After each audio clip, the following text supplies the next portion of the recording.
Hi, everybody. This is Gloria Lara. I'm the Executive Director of LEDA, or Lakeshore Ethnic Diversity Alliance, and I'm very pleased to be here with you today. We started these live streams back in June as our response to what was happening around the country and around the world with regard to George Floyd's death, as well as Black Lives Matter, but it has since expanded to being a voice for people that usually don't get heard, mainly BIPOC or Black, Indigenous, and people of color.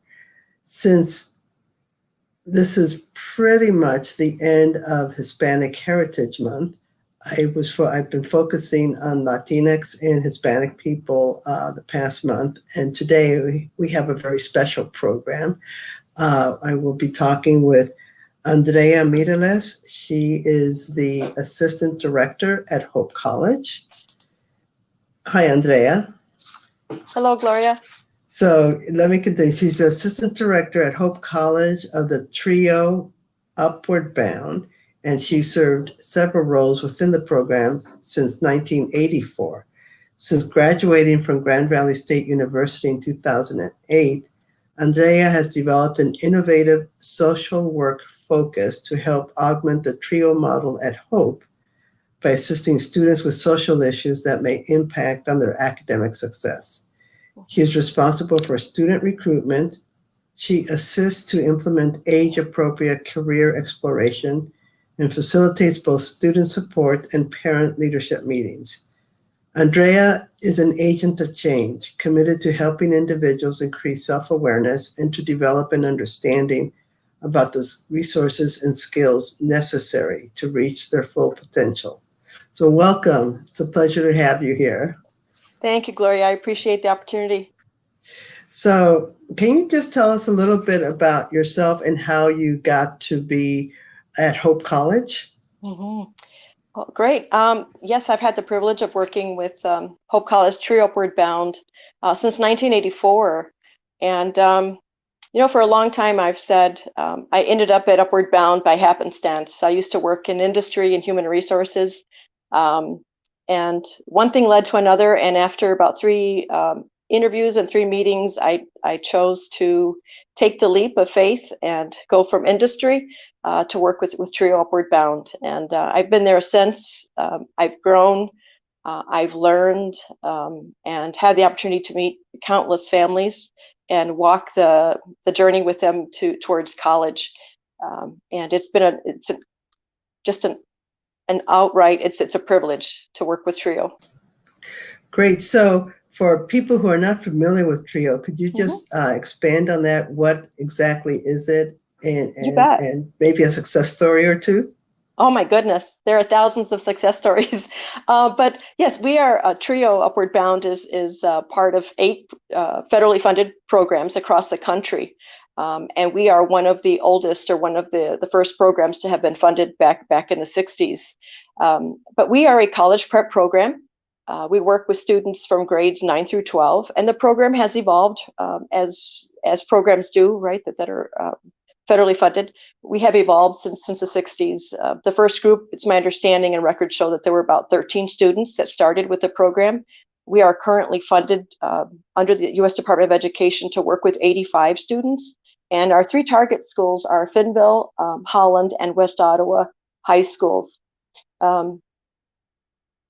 Upward Bound is a program that helps students that get through an application process and that are able to demonstrate that they are eligible and they meet the basic criteria, which is a student must demonstrate potential to enter and succeed and to work through their way through the higher education to achieve a college degree.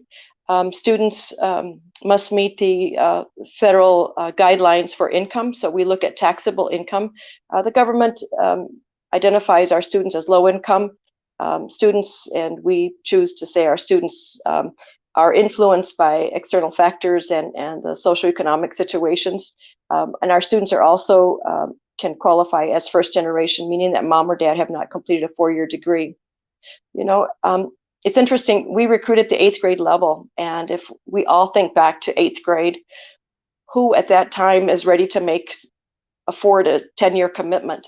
Upward bound students learn about the program when they're in their 8th grade, and they go through an admissions process, and there's a lengthy application, and whoops, sorry about that. I brought that with me so that you could see that, but there's an application process and it's lengthy. The students are required to submit 3 letters of recommendation from teachers as well as their guidance counselor. And once they're interviewed with their parents and they enter the program, they're with us throughout high school. They're with us through the school year. They're with us twice a week for academic coaching, once a month for Friday sessions. During the summertime, our students are out taking classes to prepare for the fall. So while some youth at the 8th grade level are, maybe hanging out at the beach, or they're, at home, talking about being bored, our students are taking English, math, and science classes every summer for 6 weeks to get ready for the fall, to be college ready. In addition to that, our parents and students during the junior and senior year participate in FAFSA workshops so that our parents are equipped and prepared to meet the financial demands of a college education with their child. And again, being able to explore the college campuses to find out whether they prefer to be in a classroom with 200 students or if they prefer a classroom with maybe 40 students. So again, it's a college prep process, but we take a holistic approach. And so our parents attend meetings once a month. They basically support one another and are willing to learn the whole process because their child is first generation.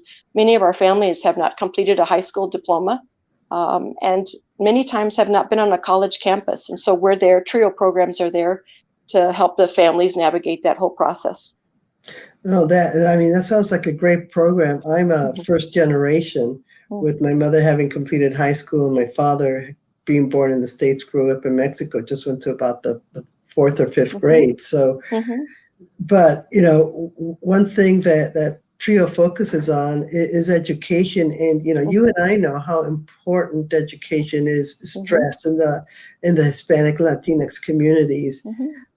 So question for you, do all students that go through the TRIO program at Hope, do they all come to Hope College afterwards, or are there other choices that they do? That's an excellent question. And I should have clarified that in my conversation. But no, we, as a college prep program, students are encouraged to attend the college that's best for them.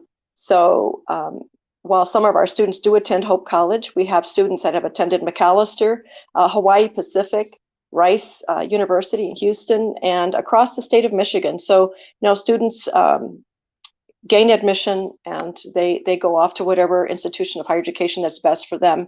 And we do have a very high success rate. As a TRIO program, there are objectives that we are required to meet.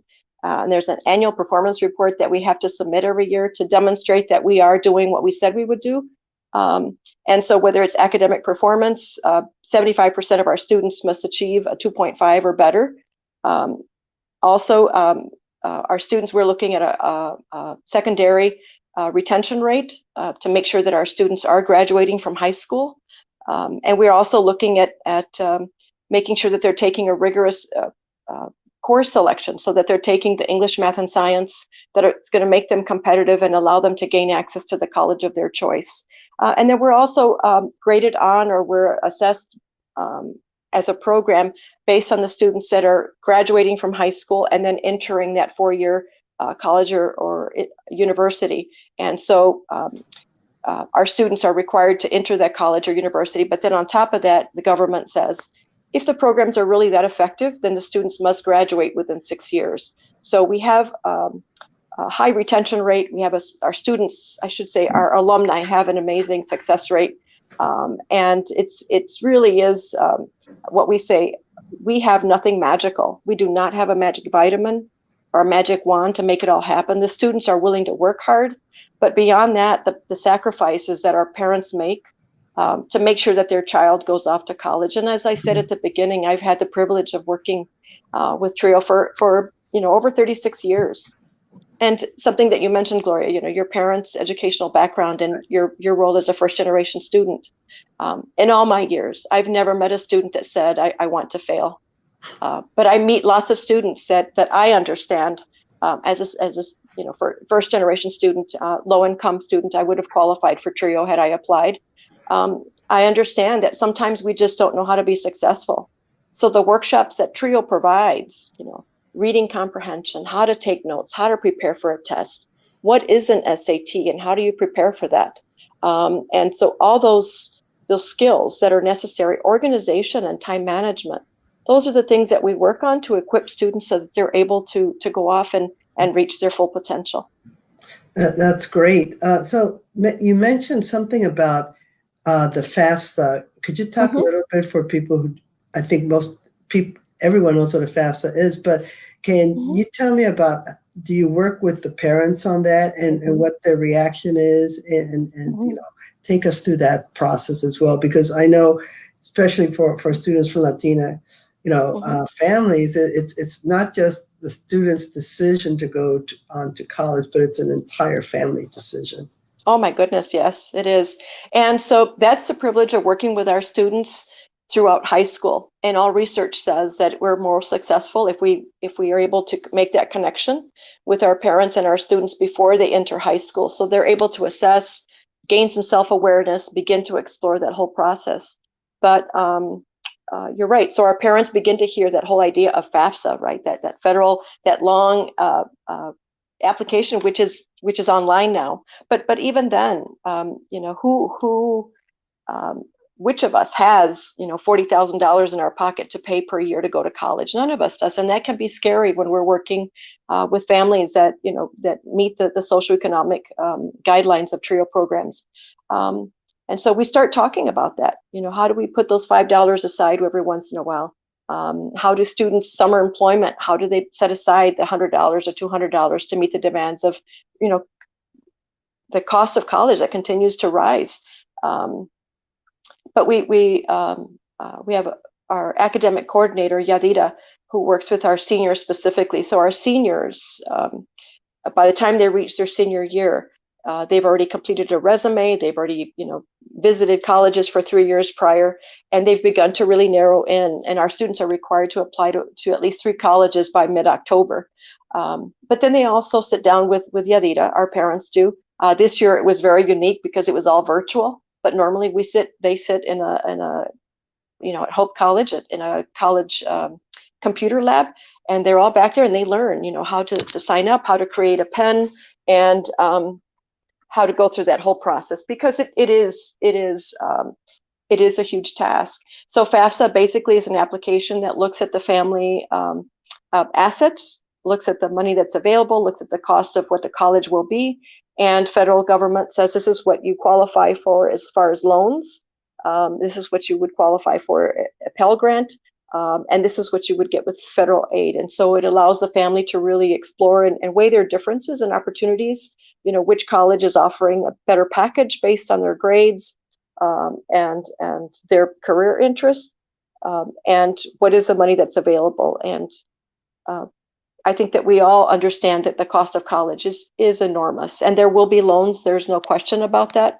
And so that's what makes the program and the success of our students heartfelt, because the students are coming in for tutoring, or they're attending tutoring sessions. They're taking the risk and taking classes, the AP Calc, the AP Physics, and the chemistry that maybe they thought they would never be a part of. And we often hear students say, it's strange because I might be, the only one that looks like me or that speaks like me in that class.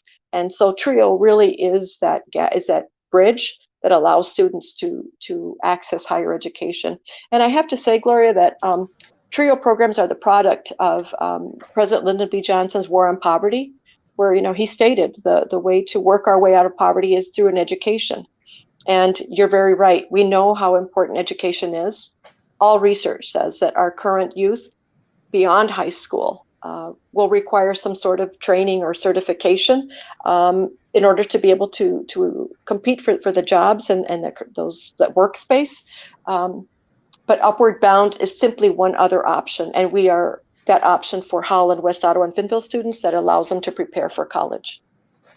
It's a great, great resource to have right here in our own backyards for students who are wondering, how am I going to do this? Because I remember, well, growing up when I did, and I grew up in LA, there was really nothing like that.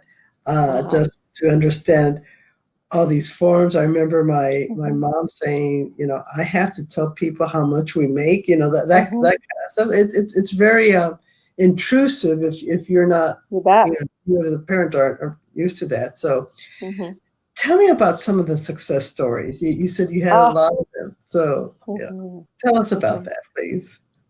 Yeah. So I'm going to keep it really general because I did not ask the student permission before today to talk about them. Keep it general, so keep it, yes. You bet. You bet. And I'm going to try to leave my emotions out of the camera because it's a privilege to walk that journey with the students and their parents. So I'll tell you about a student whose parents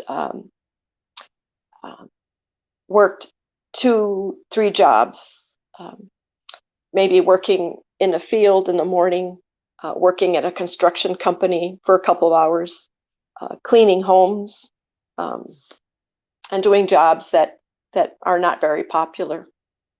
And so I talked about our summer program where the students come in for six weeks every day. And so we provide transportation for our students. This particular student that comes to mind would have to be picked up by our vans, like at 6:30 in the morning, so he could be at classes by 8. And that student, in all his 4 years at Upward Bound, I never heard him or his parents ever complain about getting up early in the morning or the van routes or the amount of homework or anything. But it was later in the years that the student said, questioned or asked, what time the van could pick him up and if there was a way the van could pick him up later. And so I pried a little bit more, and shame on me for not knowing that prior to that conversation. But the student said, yeah, my dad leaves for work at 3:34 in the morning. And so what he does is I go with him early in the morning. He drops me off at one gas station that's open 24 hours a day. And I stay there until the next gas station opens. That's a couple blocks down. And then they open up where I can go have, something in the morning, some hot chocolate or something, and wait for the van to actually pick him up. So every day this child would do that. He sat in classes. He was never falling asleep. His homework was in. He was engaged in conversation in classes. And he graduated and went on to attend a university north of Holland, north of the state. And so again, the success rate, he's getting ready to graduate this year. And he'll be the first one of several siblings. And again, his parents he has done what's necessary to meet the financial burden of a college education. But more than that, during his high school years, he did what he had to do. And so that is one of our success stories. And I wish I had asked him for permission to ask, to share his name, but he is one of our success stories. And there are many. We have students who never would have imagined. I met a student in 8th grade who I met during an interview, and he told me in 8th grade his goal was to attend Hawaii Pacific. And in 8th grade, you listen and you celebrate with them because that's their dream. And so I listened and I watched, and his other goal was to retire early, to be financially stable so he could retire early. And that young man, he graduated on a Monday from Holland Public Schools. He visited our staff on a Wednesday afternoon after graduation. And on Thursday, he was on a flight, and you have one guess to where he went to school, Hawaii Pacific. And he did graduate. He finished his MBA and his bachelor's within 5 years. And there's no doubt that young man will graduate early. But again, when we have the dream,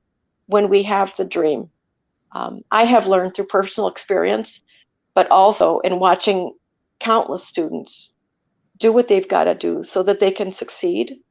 And given the opportunity, allowed the opportunity to access those resources, to learn, and develop the skill, that they do it. We do it. We rise to the occasion. And so, when you hear across the country, you hear people say that TRIO works. That's our chant, national chant, that we say TRIO works. It does. And it doesn't mean that we as a staff are working. It means that the program and the philosophy and the opportunity makes a difference in the lives of low-income first-generation families, that strengthens our communities directly, but also us as a nation to be able to meet the demands of a changing workforce. Mm-hmm. I mean, it's a great story and very inspirational.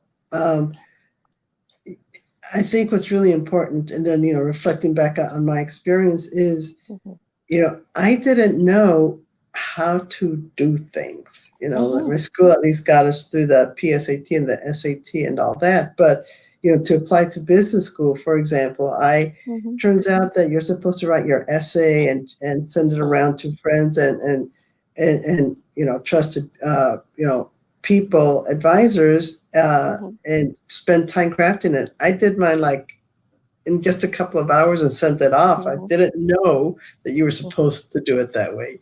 You don't know how to make it easier on yourself.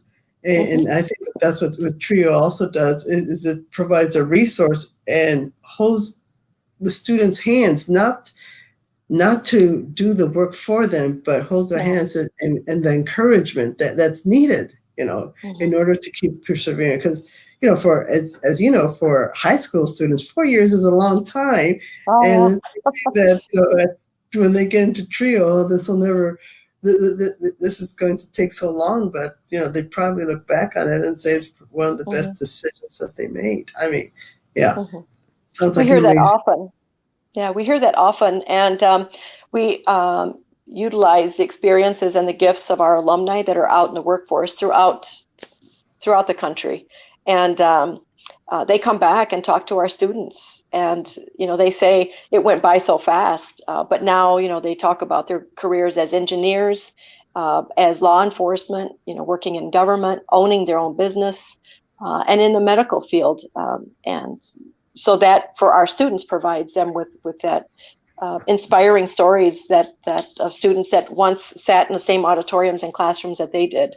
I need to say that Upward Bound, our program here in Holland, is one of maybe there's maybe close to 1,000 Upward Bound programs across the country, and within the state of Michigan, there are 73 TRIO programs. And so just so that I'm clear, that Upward Bound is one of 3 initial programs, TRIO, right? The 3 initial programs, which is Upward Bound classical program, and then also student support services and educational talent search. But today, in 2020, there are 8 TRIO programs that serve low-income first-generation students across the board. And so it's Upward Bound talent search that I talked about, student support services that works with students in the colleges, college-age students providing tutoring and direction with financial aid. We also have a Veterans Upward Bound program that works with veterans that are coming back right to the States and need service and training and access to be able to enter the workforce. But we also have the Ronald E. McNair program that works with students, getting them ready for their PhD and their graduate studies. And then the educational opportunities centers that work with adults. And so again, there are students, TRIO programs are impacting the lives of low-income individuals across the country every day. That's great to hear. I mean, so if someone wanted to find out not just about the TRIO Upward Bound program here at Hope, but you mentioned some other programs that probably we'd never really thought about, how would they find out about them? Yeah, so we are, most TRIO programs are in institutions of higher education. For example, Grand Valley has maybe 5 or 6 TRIO programs, whether it's a teacher prep, Veterans Upward Bound, student support services, and regular Upward Bound.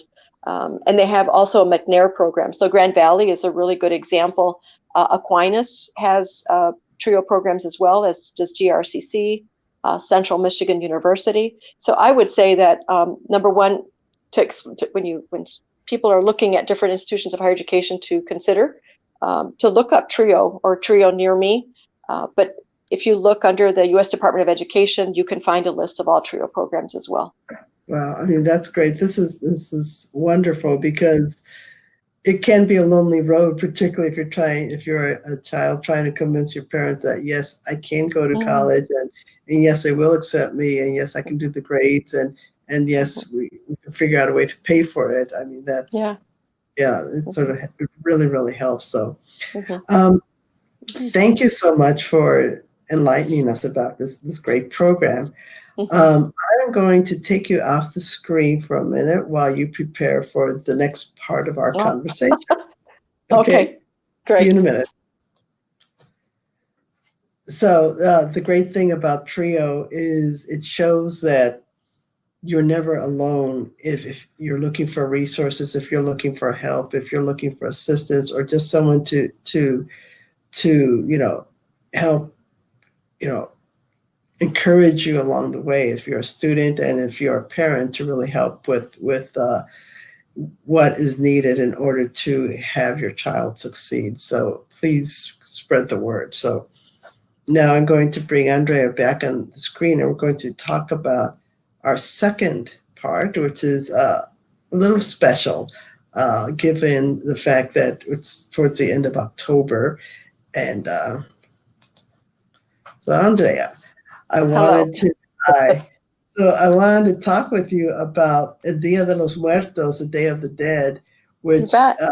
has been people now in the United States are starting to think that it's like a Mexican Halloween, but Mm. it is not. It is And not. right, and so that's why I wanted to have some time for you to help educate us and help us understand what it really is and the message of El Dia de los Muertos.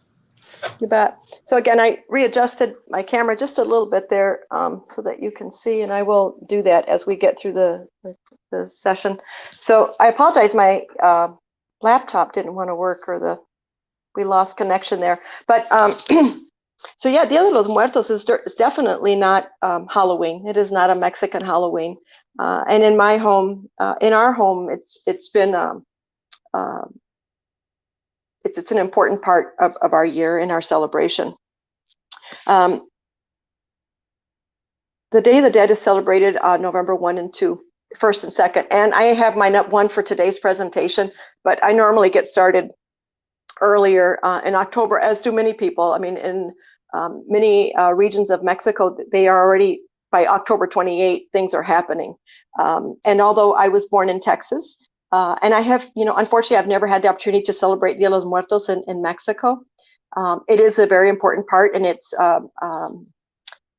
very important part of my days and my year. But it is a combination of Aztec beliefs and rituals. Um, and it was a culmination, or it's a fusion that occurred when we're a people that are conquered. And so when Spain and Mexico, when Spain arrived in Mexico, they brought faith, they brought the church and those beliefs and those traditions. And it's again, the only way to say it, it's a mezcla, or it's a fusion of the two cultures and the two belief systems. And there are many that contribute. I mean, I've read so many books, and I've made sure to provide my grandchildren as my children with reading and just learning more about the Dia de los Muertos. So, for example, for my grandkids, they've grown up with these books in the house, Day of the Dead, um, and they've had the chance to read them and learning about different celebrations and learning who we are, and just having access to that so that they understand where they come from and who they are, and also, and I'll talk about that in a bit, who they come from, right? Los antepasados, our ancestors. So although that it's my understanding that even the ancient Egyptians used to celebrate, and they would put lights out and food about this time of year in the fall, um, to celebrate their deceased, right, and to honor them. And then we have the Aztecs, who also, they celebrated the underworld, and they really looked at how a person died to be able to know, or to think, or to imagine what their afterlife would be like, depending on their type of death. But when you bring all those two together, we celebrate November 1st and 2nd. And we do that by setting up an altar, and we honor the people that have gone before us. So for us, it's important because, I've been asked before, isn't that morbid to really, put those things out and to celebrate? I don't think it is. And it's not, we don't see it that way. The Aztecs celebrated life and saw life and see life as death as a part of life. It isn't an ending, but it's a celebration. And these 2 days are an opportunity for us to celebrate in grande, right? To be able to celebrate more specifically. And we do that by setting up an altar. Mine has grown over the years. It used to be just a small little section in my china cabinet. But, as time happens, life happens, and our family, our loved ones leave this earth. So I've made a really concise effort to make sure that I track that. And so every picture that you see behind me, and I'm going to try to move so that you can see that, but every picture behind me has the name of the person, their life, when they were born, when they deceased, and also the traditional, right, the foods, the skulls, those kinds of things. That it's like a burla. We're mocking death because it's not an end to anything. It's afterlife. It's eternal life. So whether it's through our faith or through indigenous belief system, El Dia de los Muertos is not morbid. It's celebrating our deceased. And we do that by having skulls, so little chocolate skulls or sugar skulls that we have available. We do that by preparing the favorite foods of our antepasados. So, if my mother's favorite candy was lemon drops, there's lemon drops at my altar every year. If my uncle's favorite candy was Great Laffy Taffy, that's what's out there. If my grandfather's, nightcap was a shot of brandy, well, then that's what's there. And it's to remind us of who they were. On the altar is also a section for our family that has served military, our veterans. And why do we do that? My grandchildren, I have 4 grandkids, and they never had the opportunity to meet those individuals. They never had the opportunity, as I have, or maybe my kids have had, to hear the stories and to know their background. My grandkids will learn it, or have learned it, through oral history, through the stories that we share. And some of them are of sacrifice. Some of them are not such, happy times, but they certainly are a part of who we are. So whether it demonstrates our resilience, whether it demonstrates, our commitment to life, commitment to family, love of faith, and the things that make us family. Our children, or my kids, have learned through that. But as a social worker, I believe, and I've witnessed, and there's theories out there, that it's important for young people, for our youth, for all of us to have that self-awareness. Who am I? Where do I come from? And what am I all about? And especially, I think, in today's day. But again, this is not anything new. We've done this in my home for a very long time. That it's important for the kids to have a chance to gain that self-awareness and see the positive parts of life. Because whether it's music or the news, the perception of a Hispanic community is not always positive. And so for them to be able to hear that great grandpa or grandma, great grandma took care of 4 children when grandpa went off to World War II, and she did it. She got a job, and they survived, and they flourished. Those are the things that I believe that my granddaughters will learn from, about strength and resilience and la valentía de la mujer, right? But also for our young men, our young men, to know the importance of family and commitment to family. Great. I mean, growing up, my family didn't celebrate it, mainly because my mom's side of the family didn't really celebrate it, but it turns out that my dad's side of the family did. But so it's something I think is very special and very precious. But, I have behind me is a plant with flowers. Could you tell me a little bit? Yes. Could you say the marigold. Yes. Could you please say a little bit about that, please? You bet. You bet. The Aztecs really believed that by laying out the petals of the marigolds, it led the way for the spirits and for the souls to return on November 1 and 2, and so November 1st. And so they would lay the petals and guiding the souls back to Earth, right? And so when you if you're in Mexico for Dia de los Muertos, the cemeteries are filled with families. And so, we clean them off. They clean off the headstone. They clean off the area. They prepare the same foods. They have music. They celebrate that life. And so the marigold is very, very important. They say that the scent, the smell of it also attracts the souls. And so again, but whether people believe that the souls return or not, whether the people believe that, why do we celebrate that? There's a joke that I'm going to share with you that my husband tells probably a lot better than I do. But there were two men at a cemetery in Mexico, and one gentleman, indigena, was there with his pot of food and with his flowers and celebrating El Dia de los Muertos. And there was another individual that was maybe a suit and tie, or and he was there with flowers for his deceased person at the gravesite.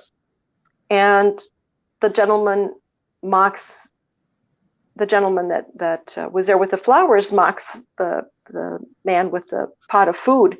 And he said, "Ay, señor," he said, "when do you think that your deceased, your loved one, will come up and eat that food? When do you think that's going to happen?" Mocking him. And the gentleman looked at him and said, "Probably about the same time yours will come and smell those flowers."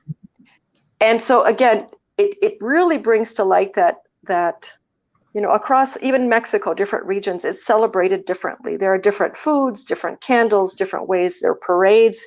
If you go to Guanajuato, it's a huge celebration, and it's like that across the United States. So if you go to one of the stores, you probably will see all kinds of skeletons and skulls and things, and those are wonderful. Somebody's making money with that, right?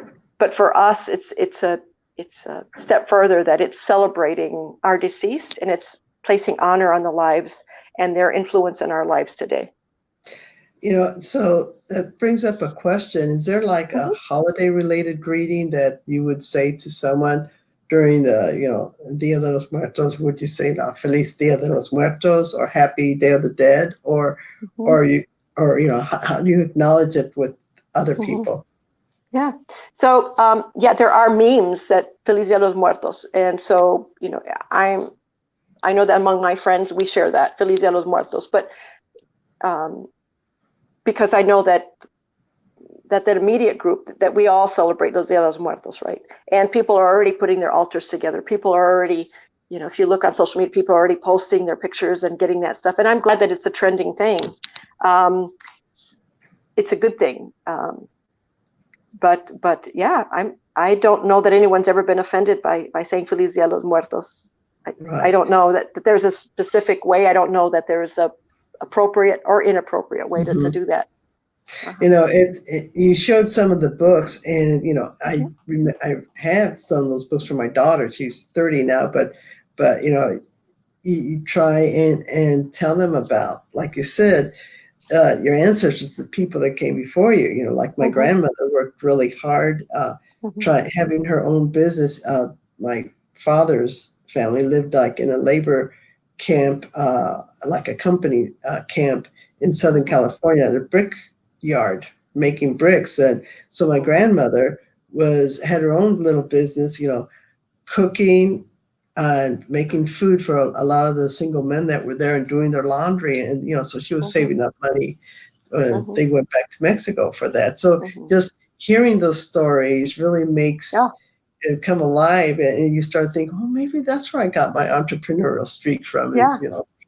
So I think it's a wonderful tradition that in holiday, and it's a way of keeping the memory of your families alive. So a question for you. So a Disney cartoon movie came out a few years Oh, ago, Coco. Coco. Uh-huh.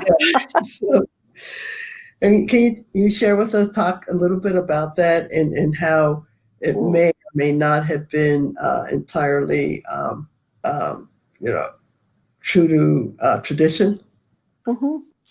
Yeah. Well, of course, it's Disney, so there are some parts that they elaborated on that maybe took it a step further.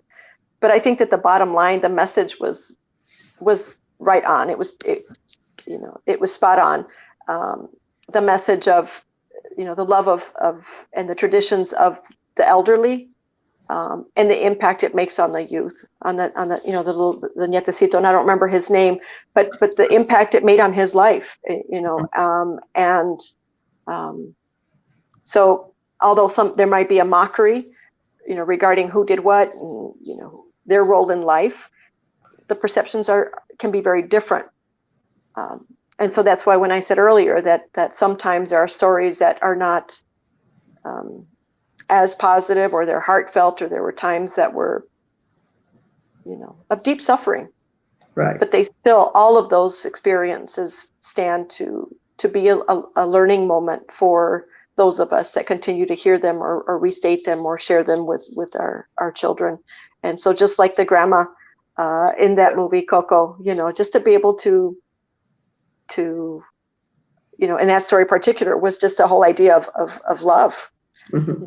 the love of the grandparents, and the love of that child, but the celebration and the determination that the little boy had to reach his goal, Right. and he was able to refer back to grandpa's as well. And so um, yeah, I enjoyed the movie, and I've watched it more than once.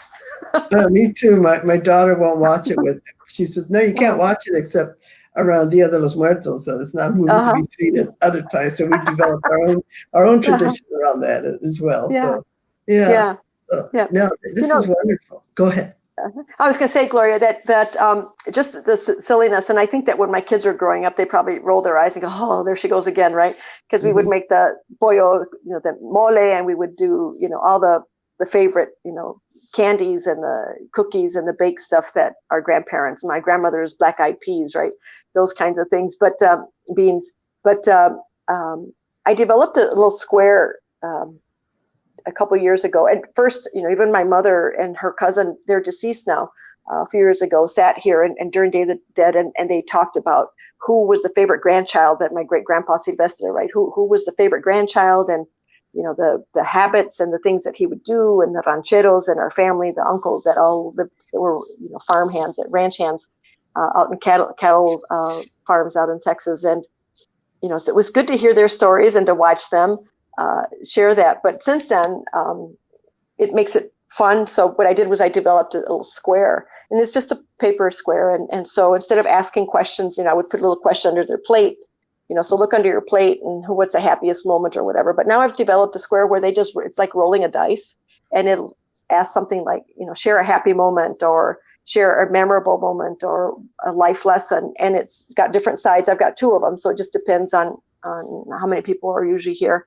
And we roll the dice, and then they're able to share that story. And so again, maybe my grandchildren have never met the great grandmother, or they've never met, but they know the story. Ama came here from Mexico. This is the children she had. These are the things that influenced my life. And so that they're able to take that. So it becomes a fun thing when we're eating our meals as well. So again, just the stories are powerful. There are shared laughter and shared tears. And I had a granddaughter here last weekend for a minute, and she already knows. She sat at the altar and was picking out, and she knows who's who, and never met them, but she knows who they are because I've been able to tell her my great grandmother would do this, or would do that. And so again, it's just a great experience. And as a social worker, I really believe that it's important. It's critical, uh, absolutely critical for our youth to be able to understand that our culture is rich.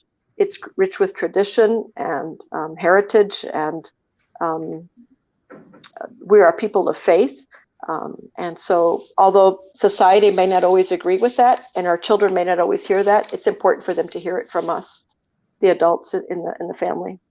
Right. And them hearing, different stories and how, their ancestors had different experiences, but it's all focused on how, on how almost anything is possible if you set your mind to it. So speaking of that, let me just circle back to Trio Upward Bound for a brief minute as we close out. A question that's crossed our minds are, do you have guest speakers come in to speak to students during the session, or offer mentorship opportunities for people to get involved with this program?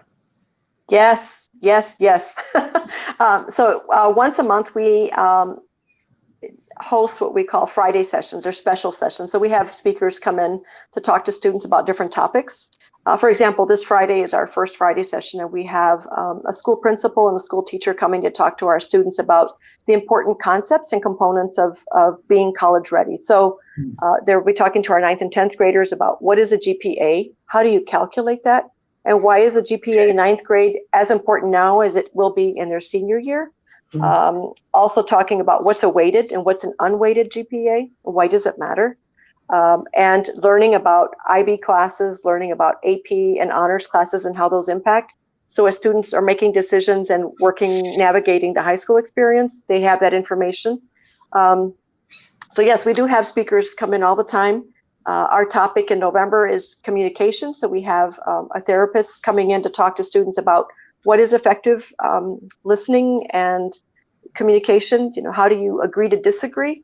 And why is it important to learn that if you're addressing an adult, to ask for a letter of recommendation or to ask for a job, what's an appropriate way to approach somebody like that? So yes, so if there's ever a topic you would like, or anybody else would like to share with our students, first generation low income students, please feel free to send us an email at upwardbound@hope.edu, or our phone number is 616-395-7745.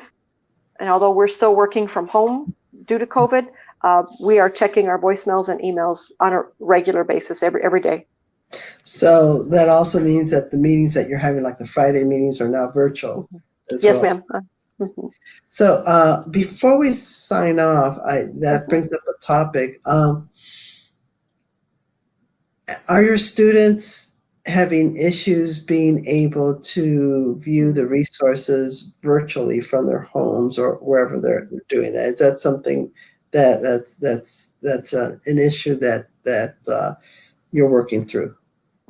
Yes, we actually have partnered with a local agency here in town who donated money to help us provide a few of our students with hotspots. But as a program, we're able to assist the students so that they have access to internet, because that has been an issue for a lot of our kids, whether because they live in rural areas or because the financial situation doesn't allow for them to have internet at home. We've also, as a program, had purchased Chromebooks for them to have access to them when they were on campus, and we've signed those out so that students have access to a device at home to be able to attend classes virtually and attend our programming virtually. No, that's great, because your program provides access and knowledge of all these different concepts that might be foreign, like a weighted GPA. What's that? But then also how to make use of them and the access, because things are different now, and how they're having their education is different. So we're consistently assessing to find out what their needs are, and working very hard to make sure that they have the resources so that they can continue. This year and the next year are going to be very challenging in that college-bound process. But I'll tell you what, we are still getting applications coming in. Parents and students are still determined to access a program like TRIO, and determined to work their way to be college ready. So do you have to be a student within the TRIO program to have access to your programs, like to your Friday programs, so they have to go ahead and apply and go through the process? Is that correct? Yes, we are funded to work with 85 students, and all Okay. 85 students are required to attend academic coaching twice a week. And right now it is virtual. And they're required to attend the Friday sessions and things like that. Okay, great. Yeah. Speaking of 85 students, do you have all the slots filled right now, or are you still looking for students? We are still looking for students. Actually, we're signing on a couple of students tomorrow afternoon, one in the morning and one in the afternoon. Because once they get through the application process and the interview, then they go through a new student orientation. And so Okay. both of those students will start up next week already. Oh, So yes, great. we are still looking. We just met with West Ottawa Middle School counselors this morning. We're beginning to secure applications and get the word out for their students. Holland Public Schools, we met with all 8th graders a couple of weeks ago, and applications are en route, and then we're meeting with Finville students pretty soon here. So, yeah. Great. No, that's exciting, the beginning of a new year, regardless of what form it takes. So Andrea, thank you so much for very fascinating and educational, Yeah. covering some topics which we may have wondered about or not even known about, like TRIO. That sounds like a great program. So you'll stick around for just a couple of minutes afterwards while I close up. Great. You bet. So, I was going to try to move so you could see the altar a little bit. okay. I don't know if that's great. a bit better there. How's Yes. that? Oh, that looks great. Yeah, the lights and everything. It's wonderful. Well, thank you so much for You're very welcome. sharing that with us. Thank you. Thank you. So again, thank you so much for joining us. Last week, unfortunately, our guest had a very last minute requirement on her time, and we're hoping that right now we're planning for her to be with us next week. So until then, spread the news. Our videos are available after for a few minutes on Facebook and on our YouTube channel, and also on our website. So again, thank you so much, and we'll talk to you next week.